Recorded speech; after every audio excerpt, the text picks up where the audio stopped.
Welcome to Part 4 of Stanwick of Scotland Yard. Visit brooksaudiobooks.com for an awesome collection of unique, full-length audiobooks. And be sure to subscribe to be notified when new books are released. Chapter 10. Mr. Cracksman Stanwick. First step Stanwick took to confront his new challenge was to scout the enemy's territory. He arrived early the next morning at Tate's Lane, eager to finish his task before Welland could show up. The gate to the coach builder's yard was open, allowing him to walk in confidently and take a look around. A closer inspection confirmed his initial impression of a small, struggling business, just as the view from the street had suggested. The establishment had a narrow front, but extended quite a distance back. In the foreground sat several horse-drawn carts and lorries, seemingly destined for the scrap heap if appearances were anything to go by. Along with some spare parts, they filled the open space up to the high boundary wall on the left, save for a narrow passage leading to the rear of the yard.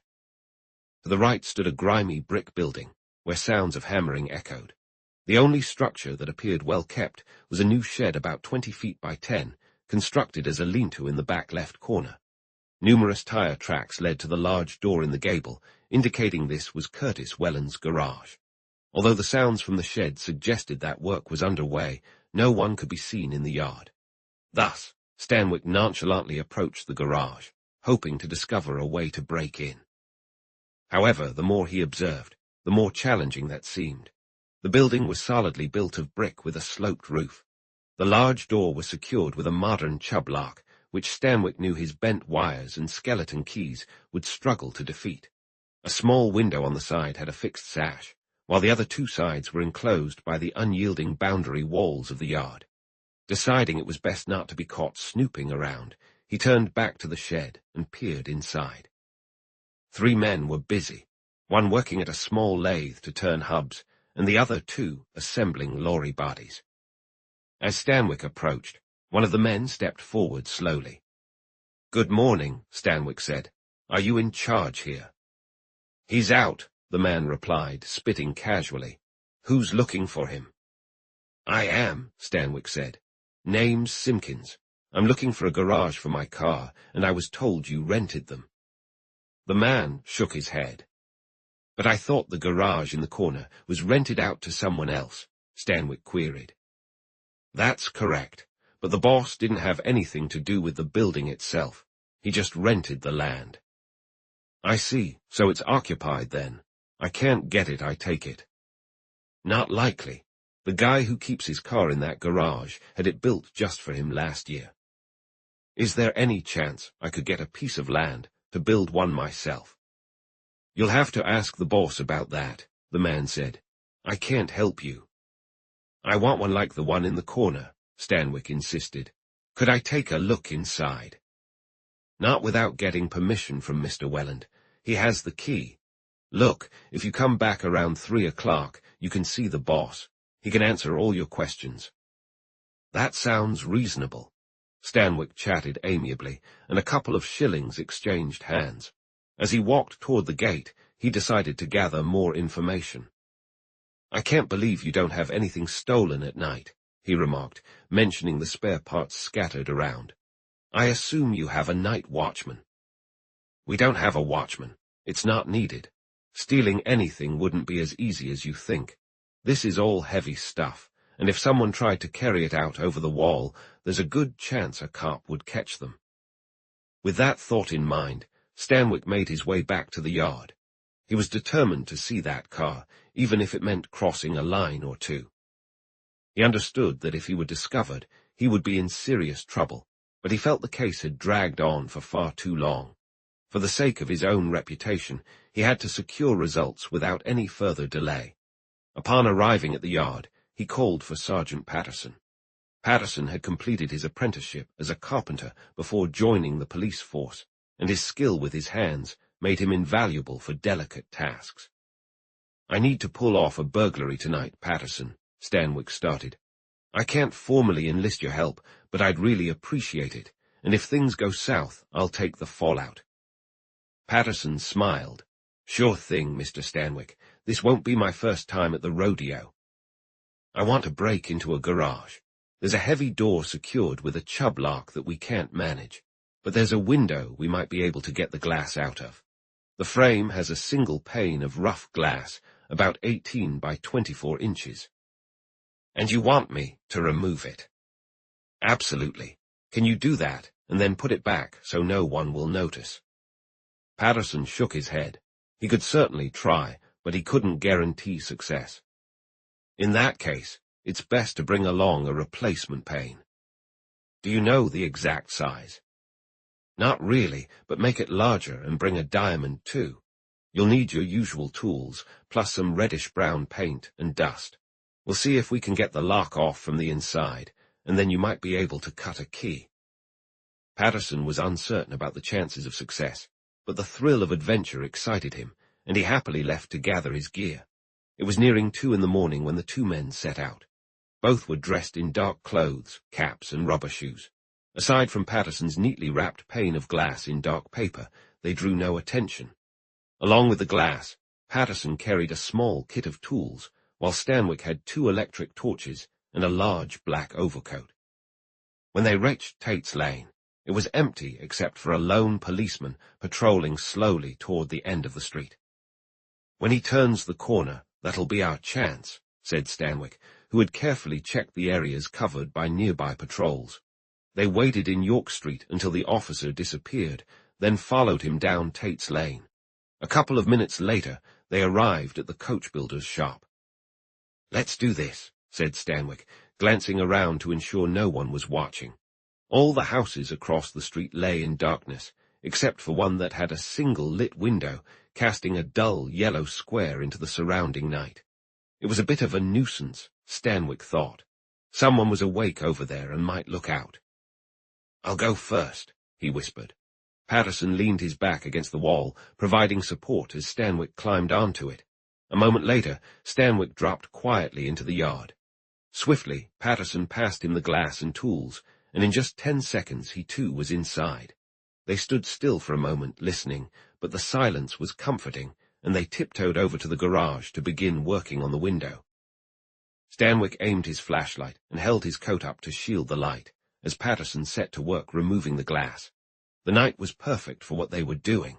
There was no moon, but the starlight faintly illuminated larger objects, allowing them to operate unseen. The air was still, and sounds carried a long way. They could hear the footsteps of the returning policeman echoing in the distance. Soon, Patterson had cut away the putty and removed the sprigs. Then he attached rubber suckers to the corners and pulled. This was the most delicate part, but he handled it expertly, gradually loosening one corner after another until he managed to lift the pane free. Perfect, Stanwick whispered. Now give me a hand. A quick flash from the flashlight revealed a small bench beneath the window. With some effort, Stanwick squeezed through onto the bench and dropped silently to the floor. As soon as he opened the door, Patterson slipped inside, securing it tightly behind him. Their immediate priority was to drape the coat over the window to keep any light from revealing their presence. While Patterson focused on his key, Stanwick took the other torch and began a meticulous inspection of the car. His examination was exhaustive. He scrutinized everything from the tires to the roof and from the headlights to the license plate. Yet, bafflingly, he found nothing out of the ordinary. The car appeared to be a standard 1520 Mercury saloon, likely worth around £450 when new. Its interior was clad in grey leatherette, and the fittings, though small, were complete and of excellent quality. Feeling a mix of helplessness and confusion, Stanwick paused to think. Were all his theories about this situation misguided? Did the young women truly use the car just for placing bets with the driver? For a fleeting moment, he considered that possibility. But then the image of the unfortunate Thurza Smithson flashed in his mind as he'd seen her at the Portsmouth police station. No, there was something far more dangerous and sinister about their outings than mere gambling. A terrible crime lurked beneath the surface. With renewed determination, he turned back to the car. Surely there had to be something. He sat down again in the back seat, leaning forward like the girls had, and began to trace the area within reach of his hands. He inspected joints, checked for hidden springs, and measured the available spaces. Then, unexpectedly, he discovered what he was looking for. Beneath the back seat was the petrol tank. He had already measured and dipped it, and noted that it seemed to occupy the entire space. However, now he noticed a thin steel plate, hinged along the floor, that could be lifted in front of the tank. It fit so perfectly that at first he had assumed it was part of the tank itself. But as he accidentally pressed a hidden spring, the plate moved forward. Attached to the inside of the plate, nestled in a recess of the tank, was a small steel pocket lined with velvet. The recess had a triangular shape, which explained how he could push Patterson's steel ruler all the way to the bottom of the tank and even feel around its edges without uncovering the secret. Stanwick let out a breath of relief. Finally, the girls' actions made sense.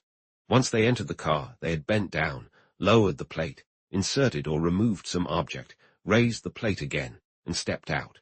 Whether it was after his rounds or before setting off, Welland had either emptied or filled the pocket. However, aside from the significant confirmation of his suspicions, Stanwick hadn't gained any real insight.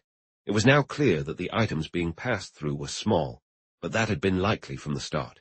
He searched in vain for a scrap in the velvet lining of the pocket that might reveal what had been briefly stored there. He wished for the expertise of Dr. Thorndyke, who could have used his vacuum extractor to collect microscopic dust from its fibers and potentially solved the mystery. Convinced he had exhausted all he could learn from the car, he turned his attention to examine the building itself. There wasn't much to inspect. The four walls, unbroken except for a door and a window, were smooth with cement. Beneath the window was a plain bench, offering no place to hide anything. The roof was unfinished, with the rafters, slating laths, and slates clearly visible. The floor was made of concrete, sloping slightly down toward the central pit. A 4-inch drain ran level with the bottom of the pit, leading away through the far end wall opposite the door, and above it was a cast iron inspection chamber cover set into the garage floor. A 4-inch metal pipe ascended the wall and protruded through the roof. Everything appeared perfectly normal and arranged. Stanwick glanced at his watch. "Almost done, Patterson." "Just about, Mr. Stanwick. Take a look here." Patterson turned his new key in the lock, and the bolt slid back. "Great. We can go in at any time now," Stanwick said, pointing to the pipe running up the wall. "What's that for?" "That's a vent pipe," Patterson replied. "It's necessary for ventilating the drain." Stanwick nodded in understanding. "I'm satisfied with everything here except for the drains. We should take off this inspection chamber cover and make sure everything is okay." Underneath the cover, the drain from the pit ran along the cement floor in a channel, eventually leading to a drop filled with water, which had a round plug about 4 inches wide sitting above it. Above that, an open 4-inch pipe connected to the base of the vertical pipe. "All in perfect order," Patterson declared. "This is the drain from the pit leading into its disconnecting trap, and here," he pointed to the plug, "is the inlet for clearing the pipe if it gets clogged. This," he said, nodding at the higher open pipe, "is the vent pipe. It goes up the wall and has an outlet above the roof. Everything checks out." With a sigh, Stanwick helped Patterson replace the inspection chamber cover. Overall, he felt let down by the visit. He had hoped to uncover the mystery, but all he had confirmed was that a mystery did indeed exist, without learning anything more. "Get that glass in," he instructed curtly. Once more, he held the torch and his coat while Patterson worked.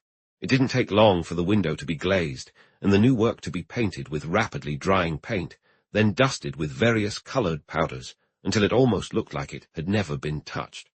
The two men then watched for a moment and slipped back out into Tate's Lane, heading home. The discovery of the hidden compartment in the car seemed to eliminate one of Stanwick's theories. This scheme wasn't about keeping members of an organization connected to headquarters. It was about passing something tangible. But what could it be? The girls' involvement hinted at money, perhaps a plan to rob from the tills of their various establishments. As far as Stanwick knew, the girls weren't stealing from the registers.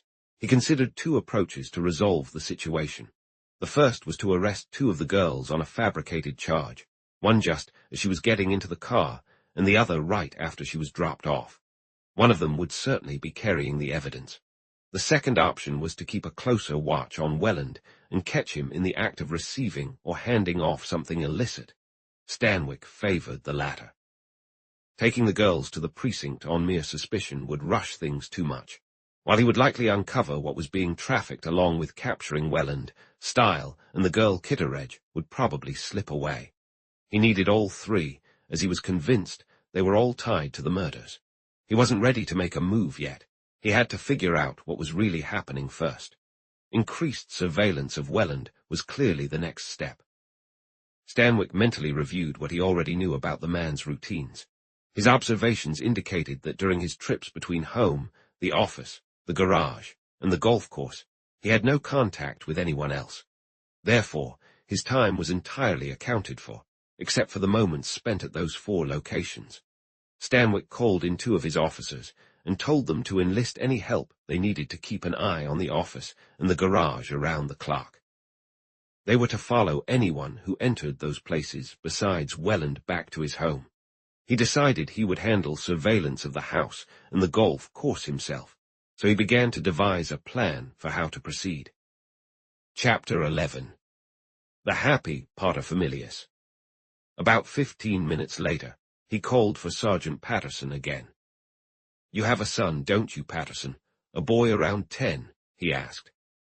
"That's right, sir," Patterson replied. "A clever lad, one who can put on a bit of a show." Patterson smiled. "If you'd seen him performing as Tom Mix in Miss Hook of Hollywood, at a kids' show near us, you wouldn't need to ask." "Perfect. Could you spare him for an hour or 2 tomorrow?" "Absolutely, Mr. Stanwick. He's on holiday right now anyway." "Then here's how we'll do it." Stanwick laid out his plan, and Patterson chuckled. "That'll suit the boy just fine," he said with a grin, "and it'll work for me too." "Great. We'll leave in time to catch the train at Harrow Station before the 7:17 in the morning." The next day, Stanwick and a clever yet slightly impish boy arrived at Harrow just before 9. They were dressed for their roles. Stanwick looked every bit the landowner visiting town, while Freddie Patterson convincingly portrayed a prep school student. After watching Welland depart on the 9:17, they strolled into town. "All right, son, we have a couple of hours to fill. What do you fancy, coffee or an ice cream?" Freddie, preferring ice, led them to a shop where they placed a generous order. Stanwick sipped his coffee and enjoyed a long pipe before they took a walk. It wasn't until nearly 11 that they found themselves at the end of Acacia Avenue. "Now, Fred, here we are. Do your best like a good lad." They meandered down the road, clearly unfamiliar with the place, but just as obviously a father and son. At every vacant lot, they paused, seemingly discussing the possibility of a new home. Next to number 39 was one such lot, and they stopped there as well. "That bow window on the ground floor," Stanwick said quietly, gesturing to illustrate how the ground could be terraced. On his last visit, he had examined the outside of the house, and by mapping out the different elevations, he had figured out its likely layout. From this, he was confident that the window in question belonged to Welland's sitting room. No other had enough blank wall beside it to fit the necessary size of the room. Freddie Patterson acted quickly. "Oh, Dad, look," he shouted in a high-pitched voice. "Check out where the cat is." Before his shocked father could stop him, he grabbed a stone and sent it sailing right through the largest pane. "Nice shot, young man," Stanwick whispered, then spoke loudly. "Well, I'll be. You little imp, look what you've done. What were you thinking?" The door of number 39 swung open, revealing an elderly woman with a face full of indignation as an angry yet apologetic man, and a frightened, miserable boy approached along the narrow path. "I'm afraid, madam," Stanwick said, lifting his hat politely, "that an accident has occurred for which I take full responsibility. My son has unfortunately thrown a stone, which has regrettably broken your window. He has been warned about this behavior time and again, and I assure you, I will make sure he learns his lesson this time. Please accept my sincerest apologies, and I will fetch a glazier at once to repair the damage." The elderly lady, clearly ready to unleash her fury, softened upon hearing his calm and respectful words. "Well, if that's how you see it, then I suppose it will be fine," she replied, though her heart was still racing from the shock of the stone crashing through. "But still," she added generously, glancing at the terrified boy, "no need to be too hard on him. Boys will be boys, that's what I always say. Boys will be boys." "It's very generous of you to view it that way," Stanwick said. "As I mentioned, I can assure you this will be a lesson he won't forget any time soon. I hope nothing was damaged inside the room." "Well, I haven't checked yet. You'd better come in and see for yourself." "Thank you, and I think we'll save time if I take a sample of the glass and measure the window." After telling Cecil to wait and not get into any more trouble while he was gone, Stanwick followed the housekeeper. The room was exactly as he imagined it, Welland's sitting room. It was comfortably furnished, though not extravagantly. In the window was a deep saddlebag armchair beside a table covered with some papers. Against one wall was a roll-top desk, its cover shut. A tantalus and a cigar cabinet occupied a second table, and shelves filled with books lined the walls. "The desk," Stanwick thought, as he felt relieved that no further damage had occurred while he took his measurements. 2 minutes later he left, surrounded by a sense of politeness and regret. "You did that quite well, old chap," he congratulated his grinning companion once they were finally away from Acacia Avenue. "You shall receive 5 shillings and the best lunch I can find for you." At the station they encountered Patterson, dressed in worn glazier's overalls with paint smudged on his cap. "He did a fine job," Stanwick greeted him. "You'll have the lad in the films yet. Here are the measurements for the pane and what it was glazed with. Have you got what you need?" "No," Patterson replied, "but there's a glazier's shop down the street. I'll pick it up there. It was the room you needed, right?" "Yes, and there's a desk in it that you'll need to check. What will you do if the old woman stays in the room?" Patterson smiled. "Leave that to me, Mr. Stanwick. You may not know it, but sometimes it takes a whole lot of hot water to glaze a pane. I'll keep boiling up fresh kettles." 3 hours later, Patterson knocked at the door of Stanwick's room at the Yard. "There's nothing there, Mr. Stanwick," he started, taking the seat the other man indicated. "I had a bit of luck and went through almost the entire house, but there's nothing you could use. For one thing, that old woman is a bit deaf, which worked in my favor." "I noticed that," said Stanwick. "Yeah, so I went to the door and told her I was there to fix the broken window. She let me right in, and I got to work. She stuck around for a minute, but I kept quiet, and when she saw me getting to it, she mentioned she'd be next door in the kitchen if I needed anything, then walked out." "Lucky for you." "Absolutely, sir. But even better, she was washing clothes, and as long as I could hear the water sloshing around, I knew I was safe. I made a bit of a mess around the window to show I was busy, and then moved on to the desk. The lock was easy. I had it open in about 20 seconds. I went through everything, but there wasn't a single paper or item that shouldn't have been there. All perfectly fine." "What a pity," Stanwick commented. "Isn't it? Then I made some more mess and took a quick look around the room, browsing through the books. Just then, the old lady came back to check on me." He paused, and Stanwick nodded, understanding the situation. She seemed satisfied with the mess I'd made, and went back to the kitchen without a word, and I heard the washing start up again. I figured I might take a chance, so I slipped upstairs and found the man's bedroom. I was cautious not to stay too long, but I was there long enough to ensure there was nothing of interest there either. I came downstairs, finished up the window pane, painted the putty, and then left. "Well, that's that, Patterson. Sorry I couldn't find anything more, Mr. Stanwick." "We may try our best to piece together evidence," Stanwick replied, a glimmer of mischief in his eye, "but I won't stoop to making it up if it doesn't exist." This was yet another letdown. Stanwick had been banking more on Patterson's search of the house than he realized, and when that too turned up empty, his frustration deepened. This entire situation was maddening. It had been a long while since he felt so utterly stumped. However, he had no choice but to proceed with his plan, and by 5 o'clock that afternoon he found himself at the clubhouse of Welland's golf course, asking for the secretary. "This is a private matter, Mr. Allen," he said once he settled in the man's office, "and I'm not sure you'll want to get involved, but I'm going to ask for your assistance anyway." The secretary nodded politely. "It's about one of your club members," Stanwick continued, "Mr. Curtis Welland. I can share in confidence that we have reason to believe Mr. Welland might not be who he seems.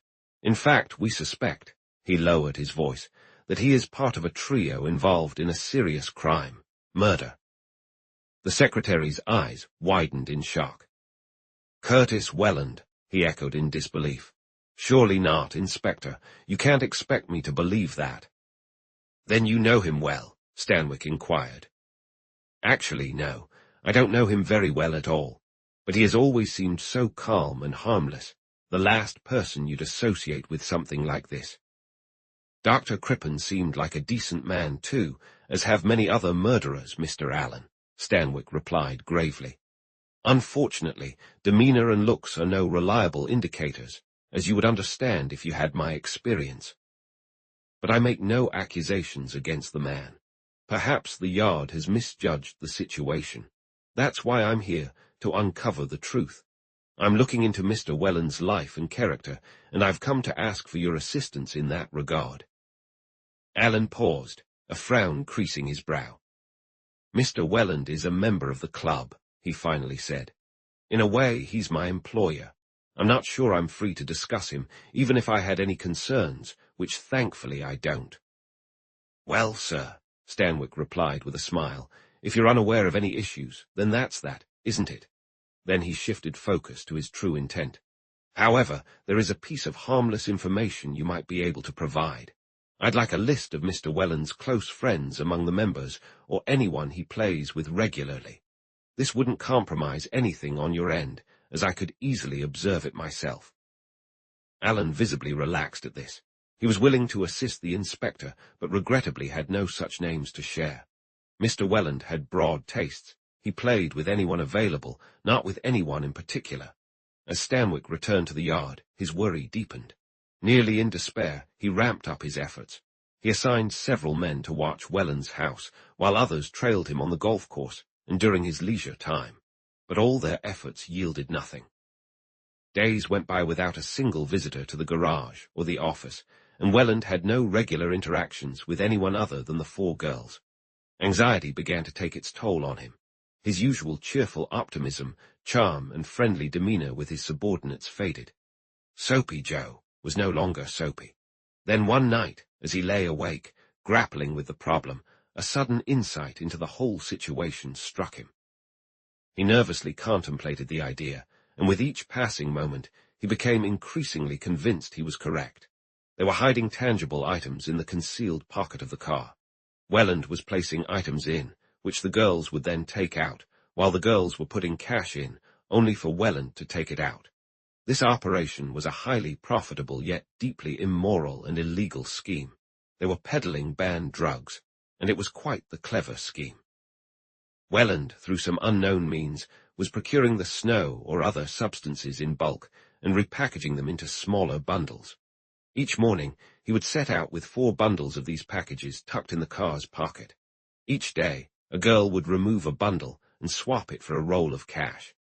Every night, at an agreed-upon signal from her client, she would slip out of the cinema with a package, pocketing the money she received in return. The underground drug trade had skyrocketed, and among all the methods Stanwick had encountered, this was certainly the most effective. Here was ample motive for murder. If the gang caught wind of any contact between their targets and Scotland Yard, that would seal the victim's fate. The rewards of success and the consequences of failure were too significant to take any chances. In mere moments, Stanwick's entire perspective shifted. His fatigue, his apathy, his gloom, gone. He was once again an optimist, on the verge of adding another victory to his long list of accomplishments. This case was bound to make headlines. If there was one thing the authorities were eager to stamp out, it was the drug trade. If he successfully tackled a major bust in this arena, it would undoubtedly enhance his future prospects. But then came the familiar wave of uncertainty. It wasn't as straightforward as he had initially thought. How was Welland getting his supplies? And who was he passing the money to? Stanwick realized he had a long way to go before his case was complete. Frustrated, he cursed under his breath. Every investigation he conducted suggested that the man wasn't buying drugs in bulk or moving significant amounts of cash. Damn it all, he thought. Was there ever a more tangled situation? Almost in despair, he had just decided to fall back on his backup plan and arrest 2 of the girls for a search when another idea struck him. What if he could keep such a close watch on the girls in their box offices that he wouldn't miss any small packages being passed out? The moment the thought crossed his mind, he sprang into action. The next morning, Stanwick once again met privately with the manager of the Panopticon, sharing his suspicions and requesting assistance in verifying them. After discussing their options, 3 men dressed as electrical workers arrived at the cinema an hour later. The leader of the crew was named Patterson, with Carter and Harvey as his assistants. They claimed that an electrical main in the entrance hall was showing signs of burning out and needed urgent repairs. The issue, it turned out, was concealed within the wooden paneling next to the box office where Marley Moran worked, so their first task was to secure their area from onlookers. When the staff started their afternoon shift, they discovered that a tidy canvas structure had been set up beside the box office. The men worked behind it and left at 5 o'clock, except for one. From 12:30 that morning until 11:30 that night, Stanwick sat concealed behind the screen, his eyes fixed on a small hole in the canvas. From his position, he could see every movement of Marley's hands on the small desk just 5 feet away. His view, of course, was limited. The peephole was slightly ahead of the office, and the side wall of the opening obstructed any movement behind the small counter. He couldn't have moved his observation point forward any further, as that would block his view of the customers. However, over a small area, he had a clear sight, and he was confident that nothing could be slipped past him unnoticed. Watch was tiresome, but not unbearably so, as he didn't have to remain constantly alert. He knew that no attempts like the ones he anticipated would be made during the busy periods of ticket sales. It would be too risky. Therefore, he only needed to keep an eye on the solitary patrons. There were other small comforts as well.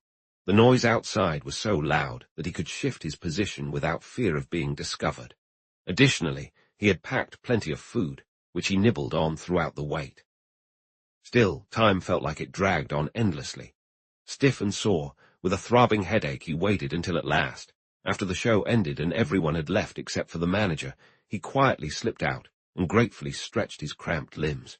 His physical discomfort, however, paled in comparison to his mental turmoil, because he had seen nothing. In fact, his vantage point had been so good that he was almost certain there was nothing to see. No items were being exchanged for the entrance checks. He could swear to that. His theory about drugs was therefore mistaken. Whatever Welland was involved in, it wasn't dealing opium. Something else was passing through the secret panel in the car. Stanwick felt like weeping when he was forced to reach this conclusion. Never in his life had he faced anything that baffled him more. He would gladly pay a month's wages, he thought fiercely, just to get this mess sorted out. That evening, he once again turned to his trusted confidant at home. He laid out his troubles for Mrs. Stanwick, and once more clarity seemed to emerge from their conversation. This time, however, she didn't offer any suggestions. Instead, he found that his own thoughts were becoming clearer, and he realized there was only one path left for him to take. Arresting the girls would be too risky. He needed to win Marley Moran's trust.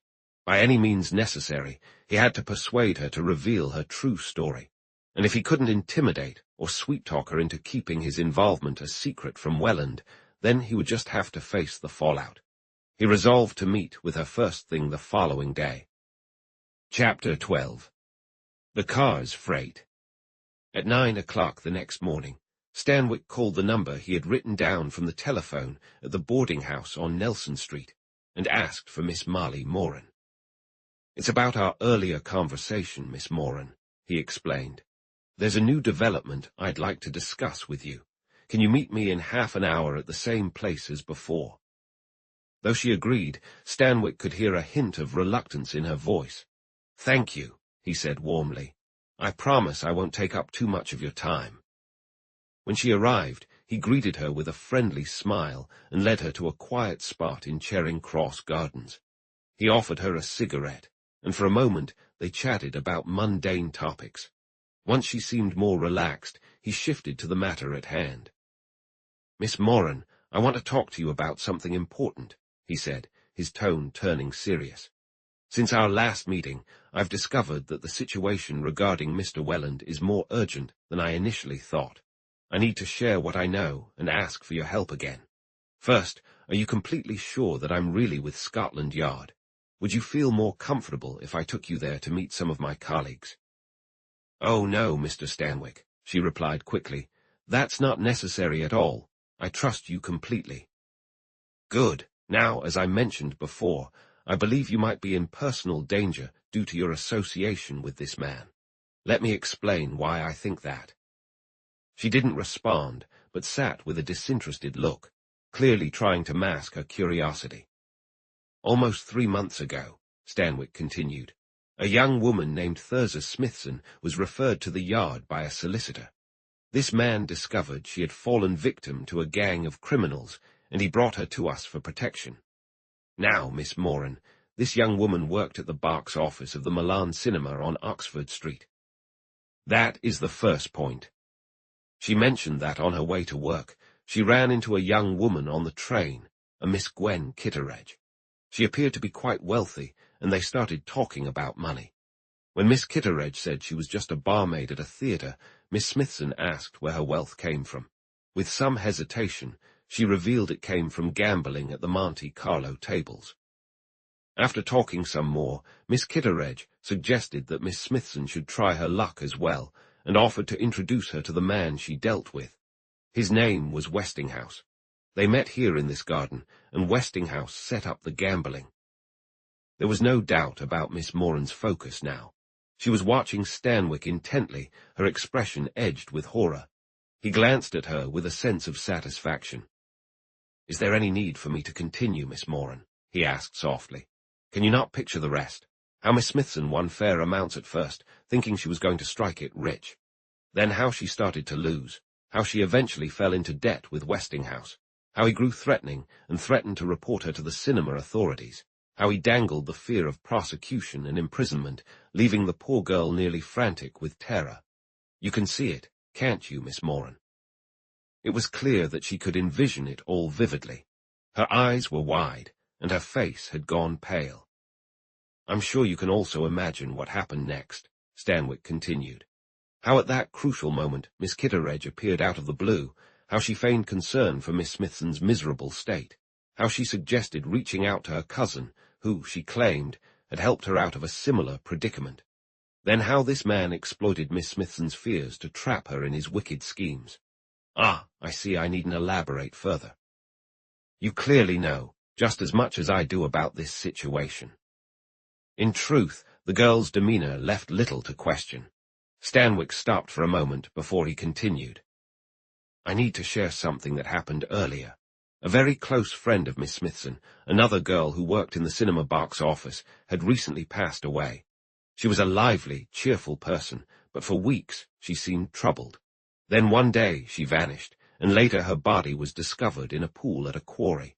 The conclusion was suicide, but Miss Smithson never believed that. She insisted her friend wasn't the type to take her own life, convinced that she had been murdered. Miss Smithson had tried to find out what was bothering her friend, but aside from the fact that it involved some man who had gotten control over her, the girl wouldn't say more. However, she had described the man, and what frightened Miss Smithson was that the man to whom Miss Kitteredge had sent her matched that description perfectly. This is how he was described: of average height, somewhat slender, fair-haired, with rather unsettling eyes, and Stanwick paused briefly before adding, a purple scar that resembled a sickle on the inside of his left wrist. Miss Moran let out a tiny gasp. She went pale and swayed, as though she might faint. "Steady there, Miss Moran," Stanwick said sharply but quietly. "You don't want to draw attention. You're fine and perfectly safe. Just gather yourself." With a clear effort, she composed herself, not betraying the evidence of her determined chin.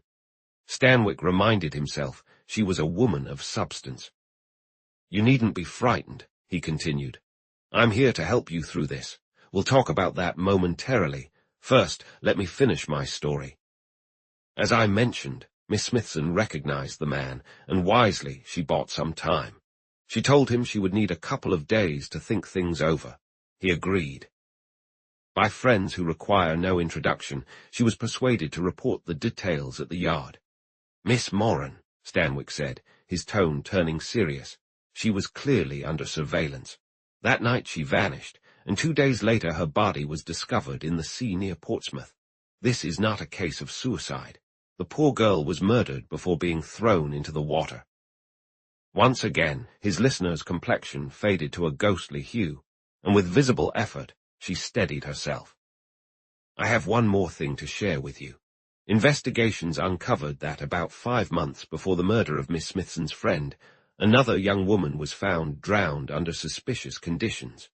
She, too, worked at a cinema's box office. While we lack absolute proof, there's little doubt that she was also a victim of the same gang."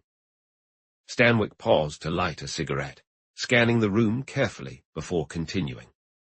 "From all this, Miss Moran, you can understand that when I mentioned the possibility of you being in danger, I was speaking from a place of genuine concern.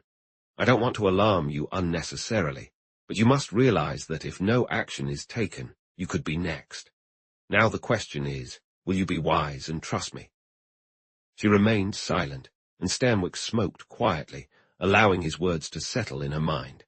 After a moment, he added, "There's another aspect of this situation that you cannot overlook, and it's only fair that I warn you. We know enough now about what's happening that it's only a matter of time before we uncover the full truth. If you are discovered to be involved in any illegal activities, you could very well be charged with conspiracy. However, if you choose to assist the authorities, I will do everything I can to support you. Even if this situation is too serious for me to keep you out of court, your decision to turn King's evidence would work in your favor." It was clear that this thought hadn't crossed the young lady's mind.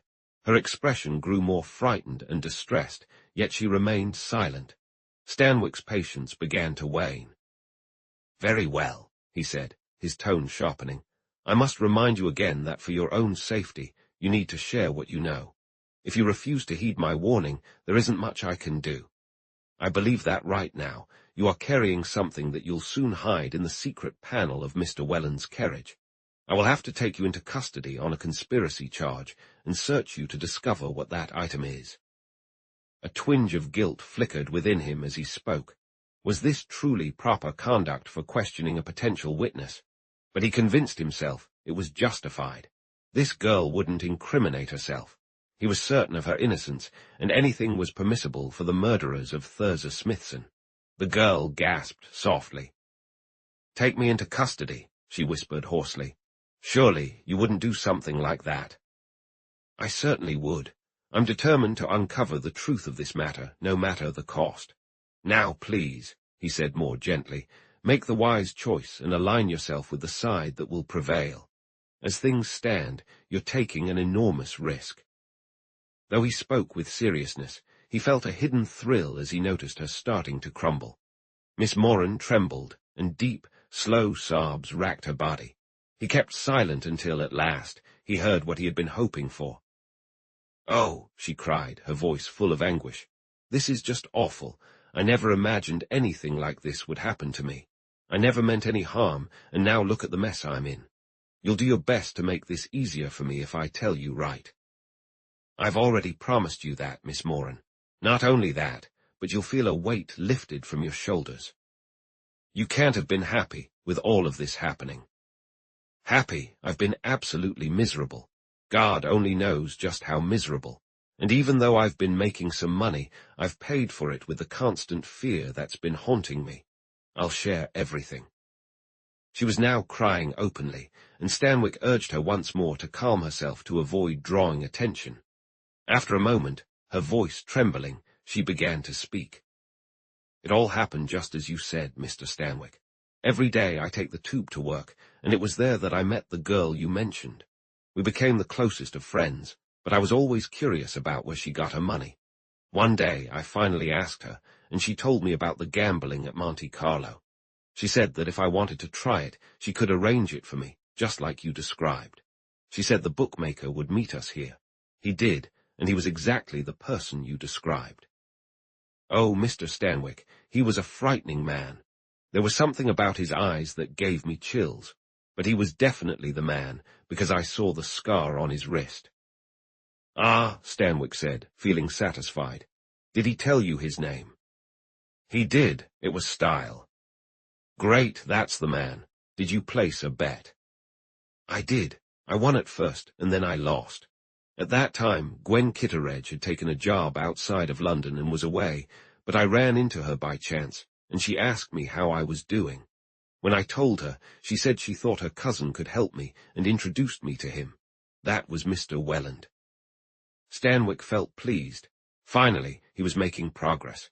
Welland and Style were connected to the death of Thurza Smithson, and he already had Welland under surveillance. A little more observation would surely lead him to Style. He wondered why the two criminals had swapped their roles. In the case of Thurza Smithson, Welland had been the bookmaker and Style the cousin. For Marley Moran, however, Style played the role of the bookmaker and Welland was the cousin. Stanwick guessed this arrangement was likely intended to equally share the risks and responsibilities. He noted with some surprise that while Welland had taken the precaution of changing his name, Style hadn't bothered to do so. There was likely a reason for that as well.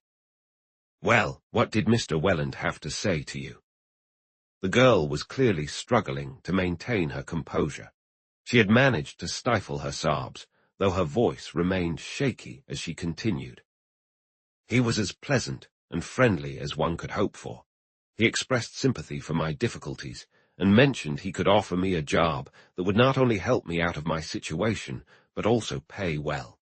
He assured me it wouldn't interfere with my work at the cinema. Everything he needed could be done in my spare time when I wasn't selling tickets. He described it as a nice, easy job, but hinted that there might be one aspect I wouldn't appreciate, and then he paused, looking at me with that question of whether I was very conventional in my beliefs. Honestly, Mr. Stanwick, I'm not conventional at all. So I told him that, and he said that was a stroke of luck because that was the only issue the job had. Some more traditional people might take issue with it, but not the average men and women. In any case, it was perfectly safe and entirely moral, and no one would ever find out about it. Plus, I wouldn't have to continue with it unless I wanted to. I asked him what the job entailed, but he said we were moving too quickly, and he first needed my word that I would commit to it for at least a week. After that, I could decide whether to continue or not. He mentioned that if I agreed, he would start by giving me enough to pay Mr. Style. Then he suggested that I might want a day or two to think it over, and that I could come back to see him again.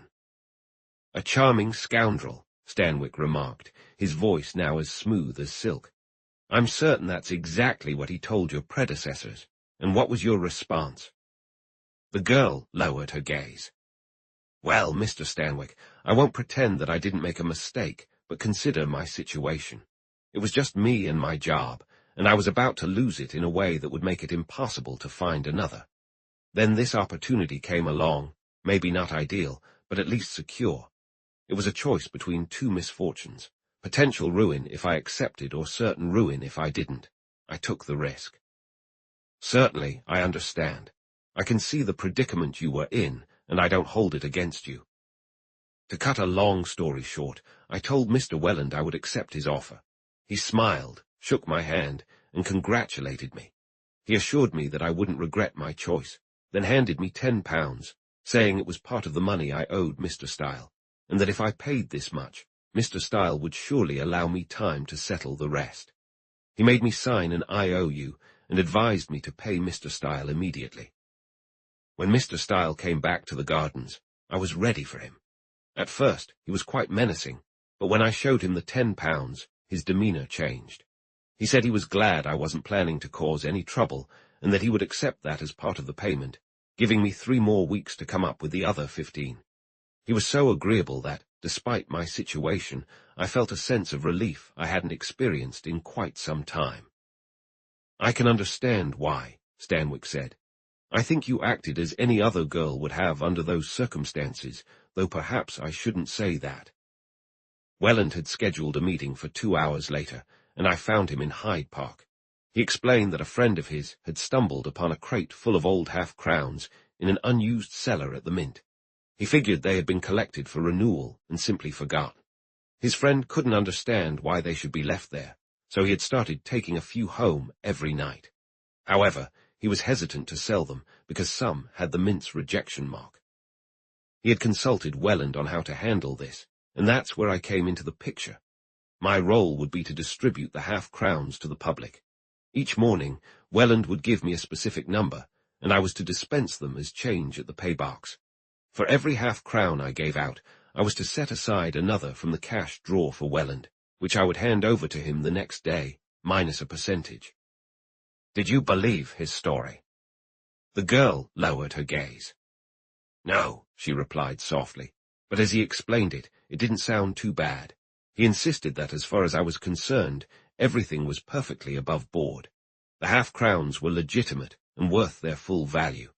My cash at the cinema could be inspected at any time, and it would all check out fine. The only part that anyone could find questionable was how his friend had taken the old coins from the Mint in the first place, but that wasn't my concern. "And did you really believe that?" "No," her voice was filled with sadness. "I told Welland that I didn't, but it didn't matter. He said if I had any reservations about it, I should completely walk away. He would never pressure me to do something I felt was wrong. If it made me uncomfortable, I could just drop it. I only had to return his £10, and then I could be free of this mess." "He had you cornered." "He had me stuck tight. I pleaded with him to let me go, but he insisted that £10 was too much to lose without getting something in return. So I threatened to go to the police and share the whole story. That really irritated him. He dared me to do it, asking if I really thought anyone would believe me. There I was, with no evidence. While he held my IOU, he told me that if I went to the police, I'd be the one facing prison for perjury and defamation. So you decided to hand over the money." "What choice did I have, Mr. Stanwick? I owed £15 to one man and 10 to another, and both threatened to have me fired if I didn't pay up. I had no money, and they wouldn't give me any more time." Here, Stanwick thought with great excitement, was something concrete at last. A spark of understanding began to shed light on these puzzling events. With renewed interest, he pressed on. "You mentioned a percentage on top." "Yes, 10%. They let me keep 1 half-crown for every 10. "How many do you manage to change in a day?" "Well, it varies, of course, but it would be an off day if I didn't change at least 100. The most I've ever done in one day is 145. "Well, you've been doing quite well. How much have you been earning? £8 or £10 a week?" "About that, yes. Like I said, it varies, but I usually make at least 8. Stanwick was taken aback. No wonder this gang had such devoted helpers.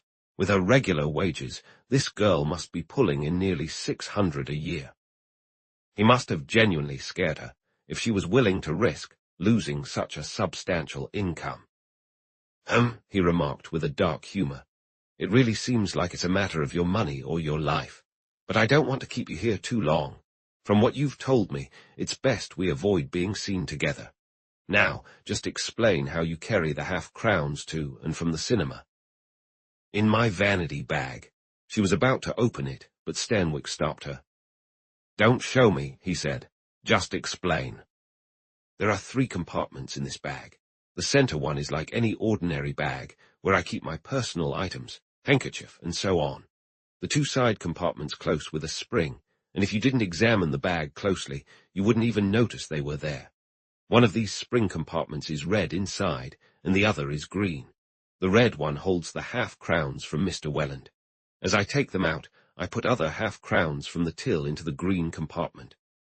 Sometimes I don't manage to change out all of Mr. Welland, and the colors help keep them separate." "Why do you only put in half-crowns? Wouldn't 2 shillings and a sixpence from the till work just as well? I'm not sure. Mr. Welland specifically told me to only use half-crowns.